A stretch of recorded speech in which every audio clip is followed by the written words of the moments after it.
আলহামদুলিল্লাহি রাব্বিল আলামিন ওয়াসসালাতু ওয়াসসালামু আলা সাইয়্যিদিল মুরসালিন আম্মা বাদ ফাআউযু বিল্লাহি মিনাশ শাইতানির রাজিম বিসমিল্লাহির রহমানির রহিম আসসালাতু ওয়াসসালামু আলাইকা ইয়া রাসূলুল্লাহ ওয়া আলা আলিকা ওয়া আসহাবিকা ইয়া হাবিবাল্লাহ আসসালাতু ওয়াসসালামু আলাইকা ইয়া নবিয়াল্লাহ ওয়া আলা আলিকা ওয়া আসহাবিকা ইয়া নূরাল্লাহ।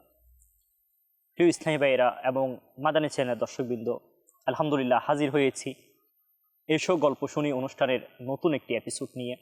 ইনশাআল্লাহ তাআলা এই এপিসোডের মধ্যে আমরা বুজুর্গানে দ্বীনের ঘটনা শুনব, এখান থেকে কি উপদেশ রয়েছে তা জানার চেষ্টা করব এবং ইনশাআল্লাহ তাআলা আরও সেগমেন্ট আছে যেখানে প্রশ্নোত্তর পর্ব থাকবে এবং সুন্নত শিক্ষা এবং শিখানোর হালকাও থাকবে। ইনশাআল্লাহ শুরু থেকে শেষ পর্যন্ত দেখার অনুরোধ করছি। আসুন সর্বপ্রথমে একটা দরুদ শরীফের ফজিলত শ্রবণ করি।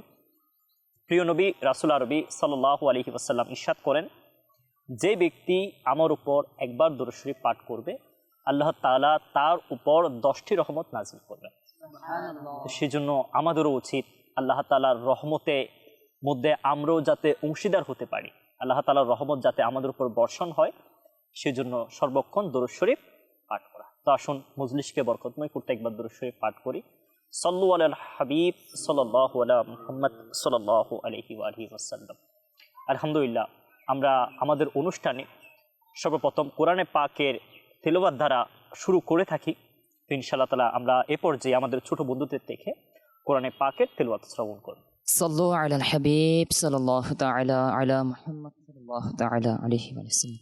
أعوذ بالله من الشيطان الرجيم.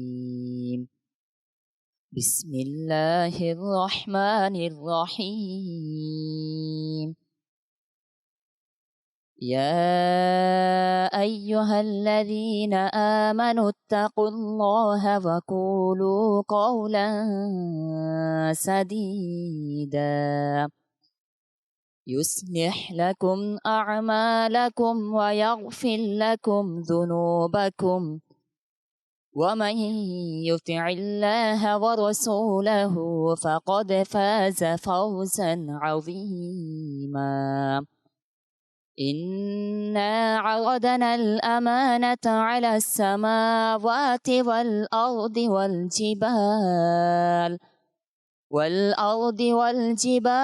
فأبين أن يحملنها وأشفقن منها وحملها الإنسان إنه كان ظلوما جهولا. صدق الله العظيم وصدق رسوله النبي الحبيب الكريم. মাশাআল্লাহ, আমরা শুনছিলাম পবিত্র কোরআন কারীম ফুরকানুল হামিদ থেকে তেলাওয়াত। এ পর্যায়ে ইনশাআল্লাহ তাআলা আমরা আমাদের ছোট বন্ধুদের থেকে একটি নাতে মুস্তাফা সাল্লাল্লাহু আলাইহি ওয়াসাল্লাম শ্রবণ করব। ইয়া নবী দয়ার নজর দাও না, ইয়া নবী বলো ইয়া নবী দয়ার নজর দাও না, আমাকে মদিনা ডেকে নাও না, এ হাসনাইনের নানা, এ হাসনাইনের নানা, এ হাসনাইনের নানা, নানা এ হাসনাইনের নানা। তোমাকে ইলমে গায়ব দান করেছেন স্বয়ং খোদা, তোমাকে ইলমে গায়ব দান করেছেন স্বয়ং খোদা, করেছেন দান ক্ষমতা, করেছেন দান ক্ষমতা, হাজির নাজির ইয়া নবী এ হাসনাইনের নানা, নানা এ হাসনাইনের নানা, এ হাসনাইনের নানা, নানা এ হাসনাইনের নানা। তুমি সর্বশ্রেষ্ঠ নবী, আমি অদম পাপী। তুমি সর্বশ্রেষ্ঠ নবী, আমি অদম পাপী। কর দয়া, কর দয়া এই গুনাহগারের উপরে আনবী, এ হাসনাইনের নানা, এ হাসনাইনের নানা, এ হাসনাইনের নানা, নানা এ হাসনাইনের নানা। সান্তনা কিভাবে দেব আমার বেকুল মন কে, সান্তনা কিভাবে দেব আমার বেকুল মন কে। যেতে যদি না পারি, যেতে যদি না পারি মদিনায় আমি আনবী, এ হাসনাইনের নানা, নানা এ হাসনাইনের নানা, এ হাসনাইনের নানা, নানা এ হাসনাইনের নানা। দাও কোনো ব্যবস্থা করে হে দয়াল নবী, দাও কোনো ব্যবস্থা করে ও হে দয়াল নবী। দেখাও মোরে, দেখাও মোরে প্রিয় মদিনার অলি গলি আনবী, এ হাসনাইনের নানা, নানা এ হাসনাইনের নানা, এ হাসনাইনের নানা, এ হাসনাইনের নানা। ইয়া নবী বলো, ইয়া নবী বলো, ইয়া নবী দয়ার নজর দাও না, ইয়া নবী, ইয়া নবী দয়ার নজর দাও না। আমাকে মদিনা ডেকে নাও না, আমাকে কাছে ডেকে নাও না, এ হাসনাইনের নানা, এ হাসনাইনের নানা, এ হাসনাইনের নানা, নানা এ হাসনাইনের নানা। সাল্লু আলাল হাবিব সাল্লাল্লাহু আলা মুহাম্মদ সাল্লাল্লাহু আলাইহি ওয়া আলিহি ওয়াসাল্লাম। আসুন প্রিয় ইসলামী ভাইয়েরা এবং মাদানী চ্যানেলের দর্শকবৃন্দ, আমরা একটা ওয়াকিয়া ঘটনা শ্রবণ করি এবং এর থেকে আমাদের জন্য শিক্ষণীয় বিষয় কী রয়েছে তা জানার চেষ্টা করি ইনশাআল্লাহ। শাফিঈ মাযহাবের যিনি ইমাম, ইমাম শাফিঈ রহমতুল্লাহি আলাইহি, ইনার জন্মস্থান হচ্ছে পবিত্র মক্কা নগরী। ইনি বলেন যে আমি হজ করার জন্য রওনা দিচ্ছি। প্রতিমধ্যে একজন থেকে শুনলাম যে আমারই এলাকার এক নওজোয়ান, এক যুবক হজ করার জন্য রওনা দিচ্ছে। ওই নওজোয়ানের ব্যাপারে আসছে যে এই নওজোয়ান হাফিজও ছিল না, আলিমও ছিল না, কিন্তু অনেক বড় নেককার বান্দা ছিল।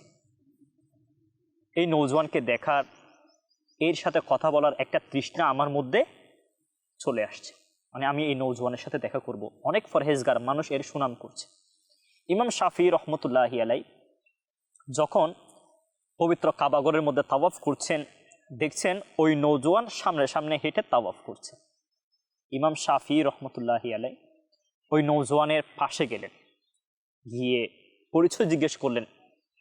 তখন নওজোয়ান বলছে যে হুজুর, এটা তো পবিত্র কাবাঘর হেরেম শরীফের মধ্যে আমরা তাওয়াফরত অবস্থায় আছি, আমরা কথা না বলে আল্লাহ আল্লাহ জিকির করি, কথা আমরা পরে বলবো। এই বলে ওই নওজোয়ান আবার তাওয়াফ করা শুরু করে দিলেন। ইমাম শাফি রহমতুল্লাহি আলাইয়ের তৃষ্ণা আরও বেড়ে গেল যে এরকম তাকওয়াবান, এরকম ফরহেজগার ব্যক্তি, আরও এর প্রতি মনোনিবেশ করলো, আরও একে লক্ষ্য করছে যে এর ফরহেজগারিতে এটা কেমন। দেখলেন ওই নৌজওয়ান যখনই জিকির কোরআনে পাকের তিলাওয়াত থেকে ফারিক হয়, যখনই আল্লাহ তাআলার দরবারে দোয়া করে, সব সময় একটা দোয়া করে, কি বলে, হে আল্লাহ, দুনিয়াতে তো কোরআনে পাকের তিলাওয়াত করার সুযোগ আমাকে দিয়েছো, আমি যখন ইন্তেকাল করব কবরের মধ্যেও কোরআনে পাক তিলাওয়াত করার সৌভাগ্যটুকু আমাকে দান করি। মানে এই দোয়াটা করছে। ইমাম শাফি রহমতুল্লাহি আলাইহি হয়রান হয়ে গেলেন, হ্যাঁ এটা কেমন দোয়া? মানুষ তো ধন দৌলতের দোয়া করে, নেক হায়াতের দোয়া করে, আরো অনেক দোয়া করে, অথচ এই নওজোয়ান দোয়া করছে কিসের? মানে কবরের মধ্যেও কোরআনে পাকের তেলাওয়াতের দোয়া। একদিন হজরত মৌলা আলী মুশকিল কুশা কারামাল্লাহু তাআলা ওয়াজহুল করিম রাসূল পাক সাল্লাল্লাহু আলাইহি ওয়াসাল্লামের দরবারে আসলেন। এসে বলছে, হুজুর, আমরা তো দুনিয়ার মধ্যে নামাজ পড়ি, জান্নাতের মধ্যেও কি নামাজ পড়ার সুযোগ হবে? কে বলছে? মৌলা মুশকিল কুশা কারামাল্লাহু তাআলা ওয়াজহুল করিম বলছে, হুজুর, দুনিয়ার মধ্যে তো কোরআনে পাকে তিলাওয়াত করছি, নামাজ পড়ছি, জান্নাতের মধ্যেও কি নামাজ পড়ার সুযোগ হবে? আল্লাহ রাসূল সাল্লাল্লাহু আলাইহি ওয়াসাল্লাম বলছে, হে আলী, দুনিয়া হচ্ছে নামাজ পড়ার জায়গা, আর জান্নাত হচ্ছে এই যে নামাজ পড়ছি, জিকির করছি, এটার পুরস্কারের জায়গা। পুরস্কার স্বরূপ জান্নাতে তোমাকে পাঠানো হবে, সেখানে নামাজ পড়তে হবে না। মৌলা আলী বলছে, হুজুর, আমার তো নামাজ পড়তে এত ভালো লাগে, আমার ইচ্ছে করছে আমি যেন জান্নাতের মধ্যেও নামাজ পড়ার সুযোগটুকু পাই। তো যে কথাটা বলছিলাম, ওই নওজোয়ানের দোয়া কি ছিল? হে আল্লাহ, আমাকে কবরের মধ্যেও কোরআনে পাকের তিলাওয়াত করার সুযোগ দিও। এভাবে দোয়া করছে।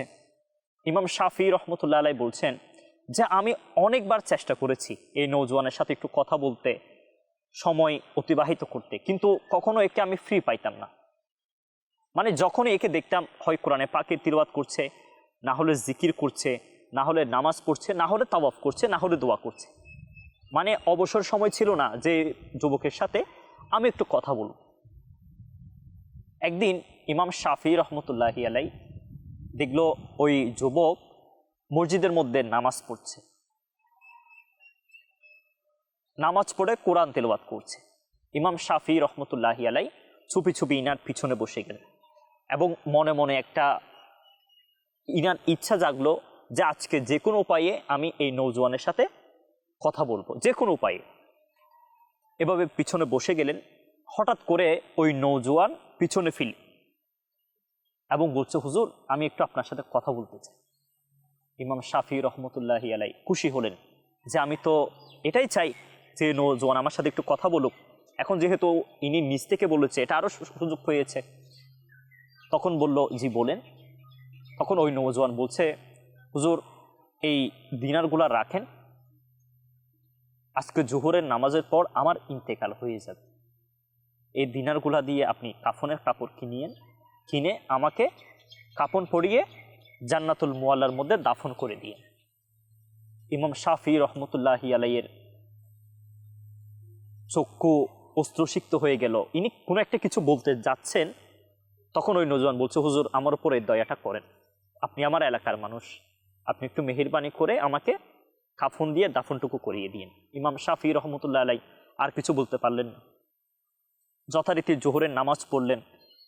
জোহরের নামাজ পড়ে সুন্নত পড়লেন, নফল পড়লেন। নফল পড়ার পরে ইমাম শাফি রহমতুল্লাহ আলাইহি যখন পিছনে ফিরলেন, দেখলো ওই নওজোয়ান মাটির মধ্যে শুয়ে যাচ্ছে। ইমাম শাফি রহমতুল্লাহি আলাইহি ইনার কাছে যখন আসলেন, দেখলেন যে ওই নওজোয়ান কালেমা শরীফ পড়তে পড়তে দুনিয়া থেকে পর্দা করে ফেলেছে। ইমাম শাফি রহমতুল্লাহি আলাইহি ইনাকে কাপনের কাপড় পরালেন, যা যা আনুষঙ্গিক কাজ কারবার সব কিছু করে জান্নাতুল মুআল্লার মধ্যে ইনাকে দাফন করে দিলেন। এরপর ইনি চলে আসলেন, নিজ বাড়ির মধ্যে চলে আসলেন। তখন থেকে ইনার মনে একটা আকাঙ্ক্ষা ছিল। ইনি প্রায় সময় চিন্তা করতেন যে ওই নওজোয়ানের অনেক কিছু আমি দেখেছি, ইনার ফরহেজগারিতা দেখেছি, মৃত্যুর পূর্বে কিভাবে মৃত্যুর সংবাদ জানিয়ে দিয়েছেন, এটাও আমি দেখেছি। আল্লাহ তাআলা যদি আমাকে ওই নওজোয়ান যে একটা দোয়া করতো কবরের মধ্যে কোরআনে পাকের তিলাওয়াত করা, এই জিনিসটা যদি দেখার সুযোগ দিয়ে দিত, এই নিয়ত ইনার অন্তরে ছিল। ইনি বারবার এটা ইচ্ছা করতেন, ইনার অন্তর আকাঙ্ক্ষা ছিল। এর পরবর্তী বছর ইনি আবার হজ করতে যাবেন। হজ করতে গেলেন, শুনলেন যে একজন মানুষ ইন্তেকাল করেছে, ইনাকেও জান্নাতুল মুআল্লার মধ্যে দাফন করা হবে। জানাজায় অংশগ্রহণ করে ইনি আবার জান্নাতুল মুআল্লার মধ্যে গেলেন, গিয়ে দেখলেন যে ওই যে নওজোয়ান যিনি ইন্তেকাল করেছে ইনার কবরের পাশেই নতুন একটা কবর খোদাই করা হয়েছে, নতুন যে মানুষটা মারা গেছে ইনার জন্য। ইমাম শাফি রহমতুল্লাহি আলাই ওই নতুন কবরটার পাশে দাঁড়িয়ে মনে মনে আল্লাহ তাআলা দরবারে দোয়া করছে, হে আল্লাহ, ওই যে আপনার নেককার ব্যক্তি ওই নওজোয়ান এ কবরে কি কোরআনে পাকের তিলাওয়াত করছে, এটা যদি আমার দেখার সৌভাগ্য অর্জন হয়ে যেত। এটা বলতে না বলতেই কবরের দেয়ালটা ভেঙে পড়ে গেছে। ওই নওজোয়ানের যেটা কবরের দেয়াল ছিল সেটা ভেঙে পড়ে গেছে। আশপাশে যারা মানুষজন ছিল ইনারা হতভম্ব হয়ে গেল। ইনারা বলছে, হুজুর আপনি আলিম আছেন, আপনি একটু নেমে দেখেন আমাদেরকে কি করতে হবে। ইমাম শাফি রহমতুল্লাহি আলাই ওই কবরের মধ্যে নামলেন, নেমে একটু উকি দিলেন, ওই নওজোয়ানের কবরের মধ্যে উকি দিলেন। তখন দেখলো ভিতরের মধ্যে ওই কবরের ভিতরে ওই নওজোয়ান বসে কোরআনে পাকের তিলাওয়াত করছে। যখন ইমাম শাফি রহমতুল্লাহি আলাইকে দেখলো ওই নওজোয়ান সালাম প্রদান করল, তখন ইমাম শাফি রহমতুল্লাহি আলাই হতভম্ব হয়ে গেল যে আল্লাহ তাআলা এই দোয়াটুকু কবুল করেছে যে এই যুবক কবরের মধ্যে কোরআনে পাকের তিলাওয়াত করছে।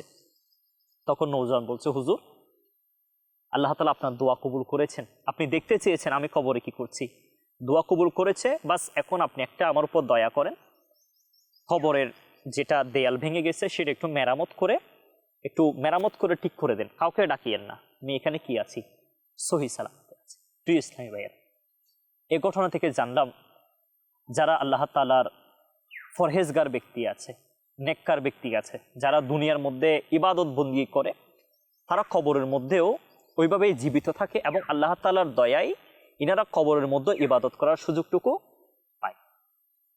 ইনি কোরআনের প্রতি এত মহব্বত দেখিয়েছেন, কোরআনের প্রতি এত ভালোবাসা ছিল বিদায় কবরের মধ্যেও কোরআনে পাক তিলাওয়াত করার সুযোগ হয়েছে। কিন্তু আজকে আমরা ঘরের মধ্যে কোরআনে পাক আছে কিন্তু সেটাকে আমরা খুলেও দেখি না, সেটাকে আমরা কখনো দেখা যায় অনেকের ঘরের মধ্যে কোরআন আছে, উপরে ধুলা জমে গেছে, পরিষ্কার করার সময় আমাদের নেই, কোরআনে পাক এক জায়গার মধ্যে পড়ে আছে। এমনটা না করি, কোরআনে পাক এটা আল্লাহ তাআলার অনেক বড় একটা নিয়ামত আমাদের জন্য।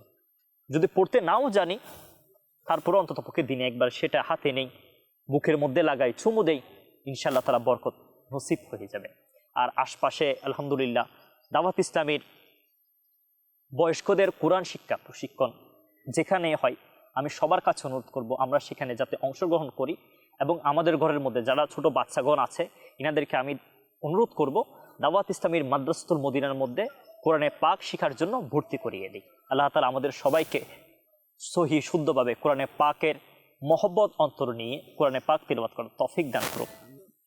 আলহামদুলিল্লাহ, আমাদের অনুষ্ঠানের মধ্যে একটা সেগমেন্ট থাকে প্রশ্নোত্তর পর্ব।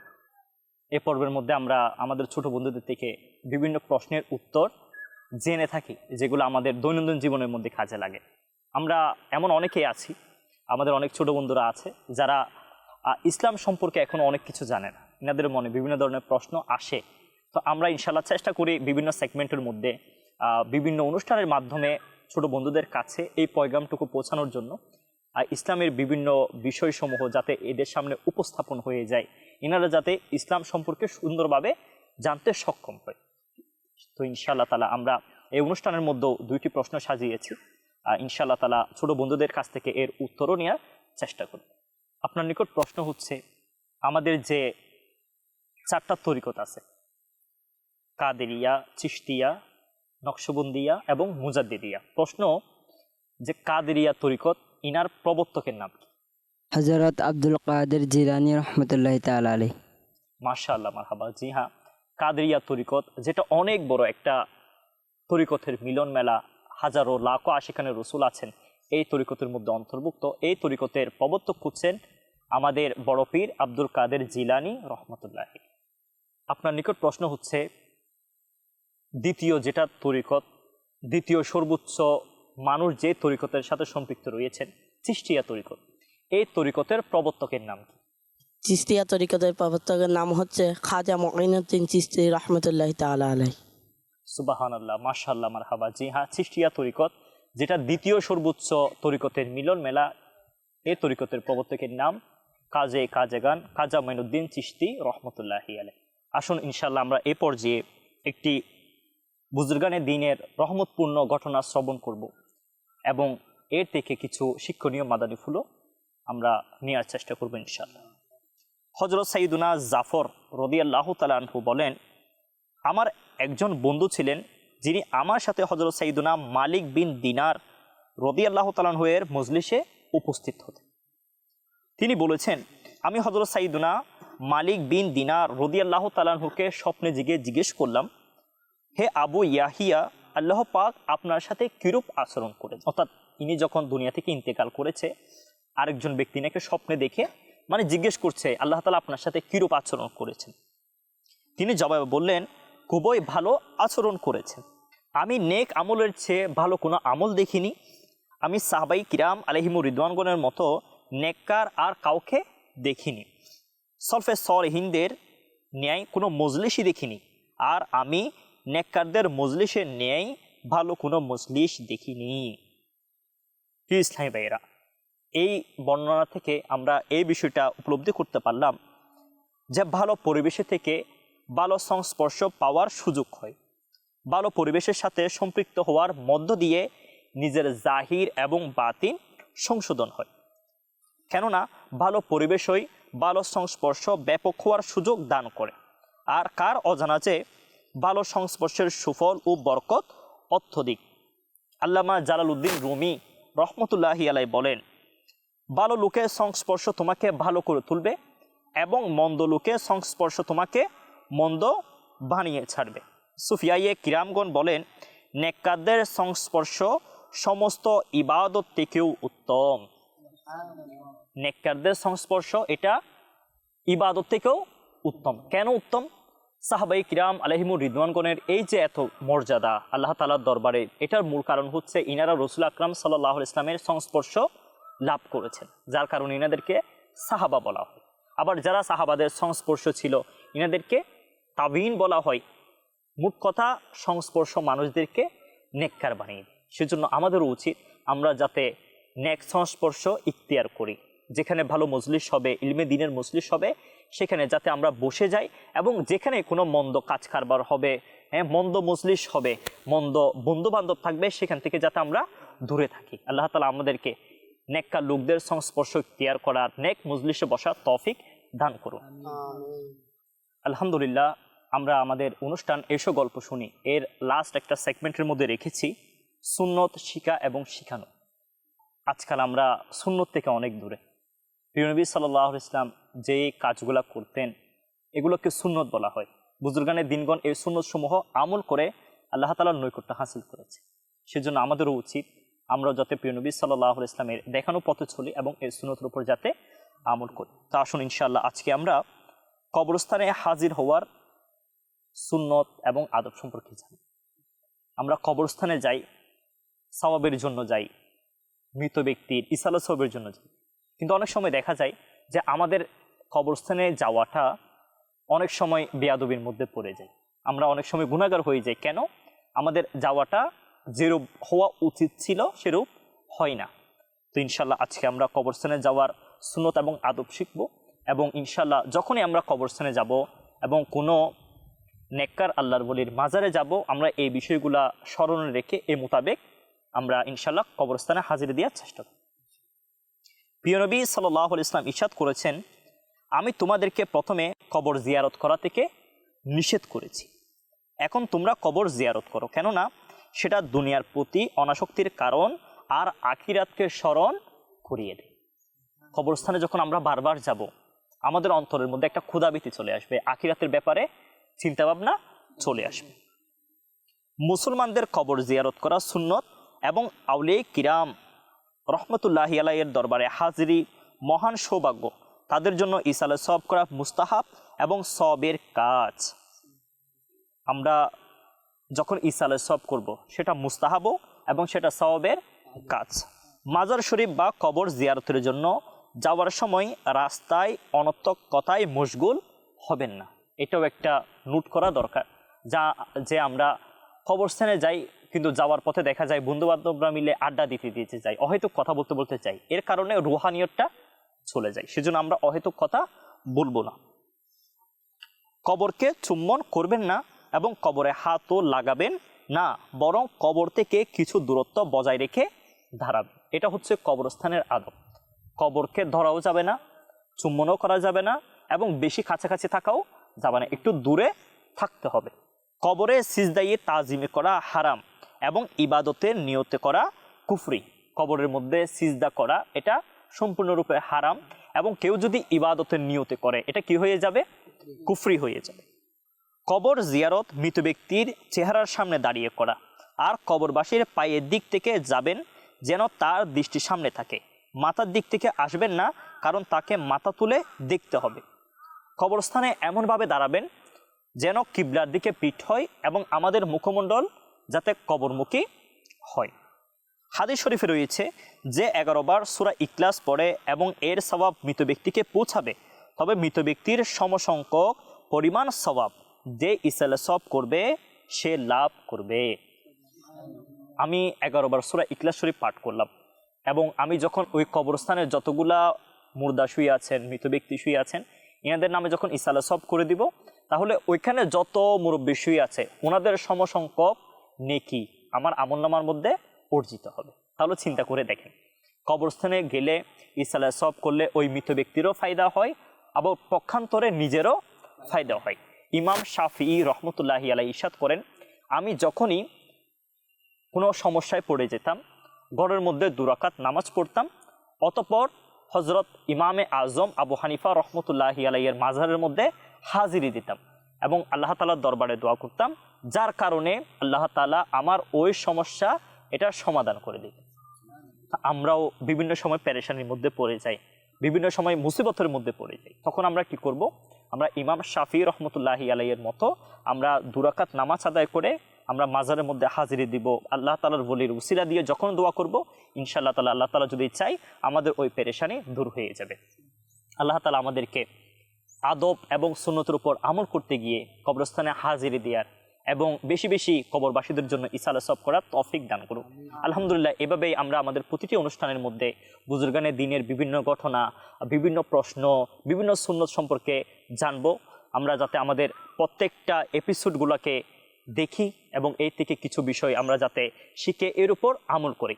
মাদানী চ্যানেলের দর্শকবৃন্দর কাছে অনুরোধ করব, এই অনুষ্ঠান আমরা এসো গল্প শুনি, এই অনুষ্ঠানের প্রত্যেকটা এপিসোড আমরা সময় নিয়ে দেখি, ইনশাআল্লাহ তাআলা আমাদের অনেক বিষয় সম্পর্কে ইলমে দ্বীন অর্জন হয়ে যাবে। নতুন এপিসোড দেখার আমন্ত্রণ জানিয়ে এ পর্যায়ে শেষ করছি। সবাই ভালো থাকবেন, সুস্থ থাকবেন, মাদানী চ্যানেল বাংলা দেখতে থাকবেন। সল্লু আলাল হাবিব সাল্লাল্লাহু আলা মুহাম্মদ সাল্লাল্লাহু আলাইহি ওয়াসাল্লাম।